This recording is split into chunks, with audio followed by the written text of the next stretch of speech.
Hey, what is up guys? GuitarRock here. Welcome back to another counter-side video. Alright, today's video we're going to talk a little bit about global. I know at the time of me posting this video, counter-side global is about 1 or 2 days away from the official CBT, closed beta test. So I'm very excited to check it out. Hopefully I'll be able to try to play it. I'm aware that it's only available for the US region and also Canada as far as I'm aware, not Europe and a few other regions. But hopefully, we'll figure out some way.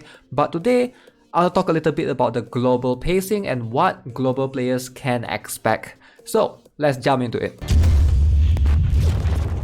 Now, first things first, when Counter-Side C was released, we know that C server is definitely slightly more rushed than the original server, which is in this case KR. Alright, KR server has the most amount of time getting contents. They get everything at a perfect pace. C is definitely more rushed than KR. And then if you look at JP, alright, JP has been zooming extremely fast. As far as I know, JP was just released last year, 2021, end of December, and they are already catching up to C server, which is really crazy. So let's talk a little bit about the pacing of global server, what players should expect, and a couple of things that you need to do, maybe pay attention to slightly right now.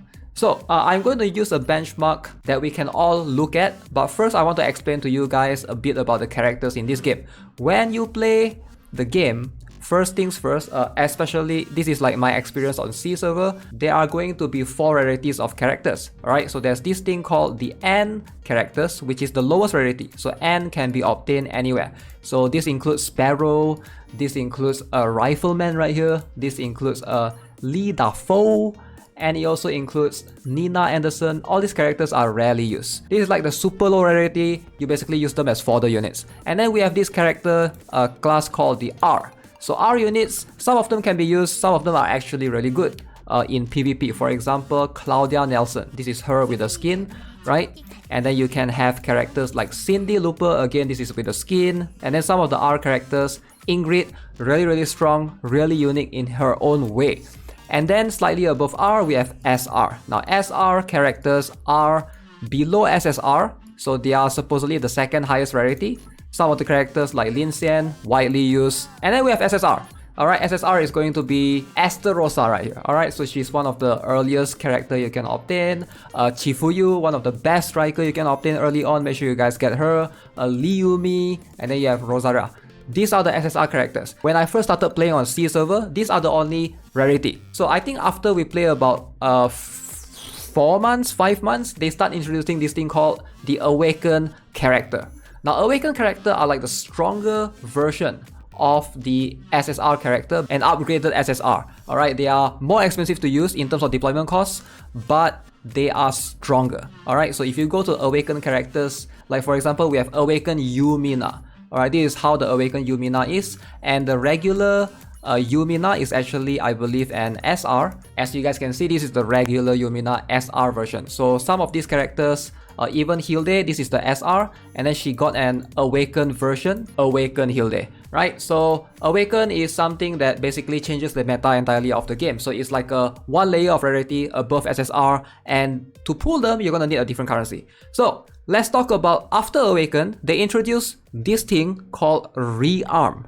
Alright, if you guys are not aware, Rearm is like the latest thing in Counter-Side. Basically, a lot of the SSR characters starting to get Rearm. A bit confusing, bear with me if you're new to the game especially. So some characters, they get Rearm version. For example, Xiaolin, she gets a Rearm version, which is like now she's comparable to Awaken characters, but at a less deployment cost. So let's talk about Rearm in every single server and then give you guys an idea of where I'm going with this, right? So I've made this simple, very simple picture. KR server, C server, JP server, and global. So what should we expect, right? We're just looking at the Rearm. KR server is the original server of Counter-Side, okay? So it took them 2 years to basically have Rearm in the roster. This might not be entirely accurate. It could be like 1 year, 10 months, but it's around 2 years, alright, since KR was released. Now for C server, we got this around March, alright, so around last month, we actually got Rearm. So if I calculate correctly, it's about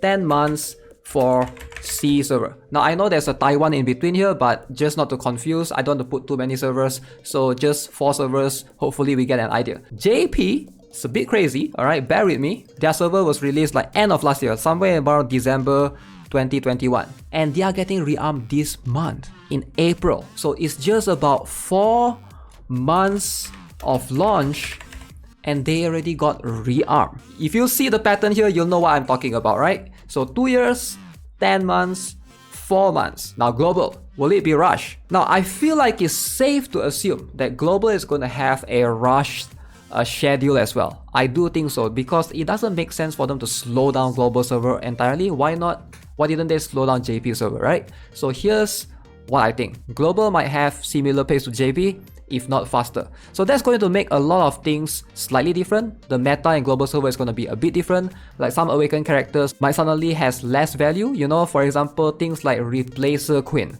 Alright, she is one of the few characters that, you know, got power crap by Kestrel Xiaolin pretty much. So I feel like these characters suddenly are going to be less relevant in a lot of ways.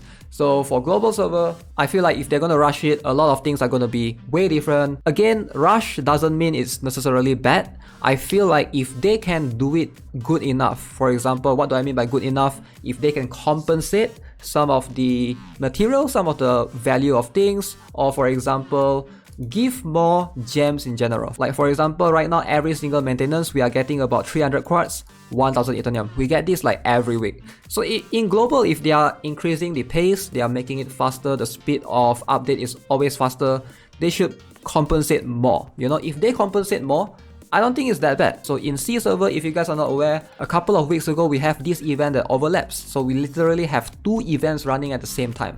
Now that's really harsh. A lot of players couldn't empty out both of the shop. Again, easy fix, compensate players Eternium, right? Just try to give things out, but sadly in C server we didn't get that. So I hope that global server is going to be managed better in terms of if you're rushing things, it's fine, just compensate the players. I really hope Studio B-Side is going to manage it well. I think developers need to really start treating players better if they want players to actually stay in their game.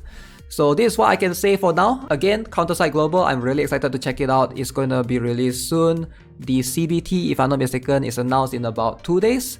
But yeah, let me know what you guys think. Are you guys planning to play global server? And what do you guys think of the pacing? Do you guys think it's going to be faster than JP? Do you guys think it's going to be same as JP? Or do you guys think they will slow it down? I'm curious to hear from you guys as well. As always, I'll see you guys when global server is released. If you haven't already, subscribe, give this video a like. I'll see you guys in the next one. Have a nice day. Goodbye.